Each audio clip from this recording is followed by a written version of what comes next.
রাতের রান্নাবান্না শেষ হয়ে গেছে, এমন সময় এলো সবজি বাজার।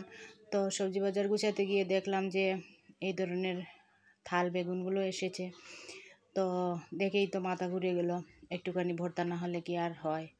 তো রাতে রান্নাবান্না করেছিলাম বেশ কয়েক পদ, কিন্তু তাল বেগুন দেখে আমার আর লোভ সংবরণ করতে পারলাম না। তো সাথে সাথেই বসে গেলাম এই ভর্তা রেসিপিটি করতে। তো প্রথমে আমি এই বেগুনটিকে ধুয়ে নিয়েছি, ভালোভাবে ধুয়ে নিয়েছি। ধুয়ে নিয়ে একটুখানি সরষের তেল মাখিয়ে নিয়েছি। মেখে নিয়ে কয়েকটি রসুনের কুয়া কেটে নিয়েছি। রসুনের কুয়াগুলো আস্তই রেখেছি। তো একটা ছুরি দিয়ে এই বেগুনের গায়ে একটুখানি কেটে কেটে এই আস্ত রসুনগুলো কুয়াগুলো ঢুকিয়ে দিচ্ছি ভিতরে, যাতে ভালোভাবে পুড়ে যায় আর আমার রেসিপিটাও খুব ভালোভাবে হয়ে যায়। তো কি করলাম, এই ভর্তা করার জন্য এটাকে আমি চুলোতে বসিয়ে দেব। তো বসানোর জন্য তো একটু প্রিপারেশনের প্রয়োজন হয়, কারণ গ্যাসের চুলার মধ্যে যদি সরাসরি বসিয়ে দিই চুলাটা এমন নোংরা হয়ে যায় যে শেষে সেটা পরিষ্কার করতে অনেকখানি কষ্ট হয়ে যায়।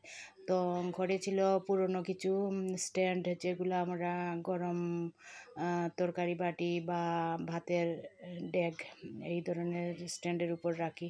তো সেটাকে আমি চুলোর মধ্যে বসিয়ে দিলাম, বসিয়ে দিয়ে এই আগুন ধরিয়ে দিলাম।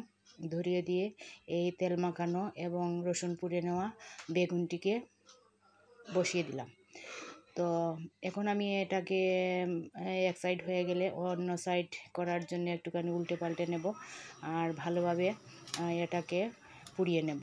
পোড়ার পর আর ধুবো না, না ধুয়ে সেটাকে আমি এই পুরো চামড়াটা ছাড়িয়ে নেব। ছাড়িয়ে নিয়ে সেটাকে মেখে নেব। মাখার জন্য রাখছি আমি কুচি করা পেঁয়াজ আর লঙ্কা এবং ধনেপাতা। তো এইগুলো দিয়ে ভালোভাবে মেখে নেব। মেখে নিয়ে আজকের এই প্রিপারেশনটি রেডি করে নেব।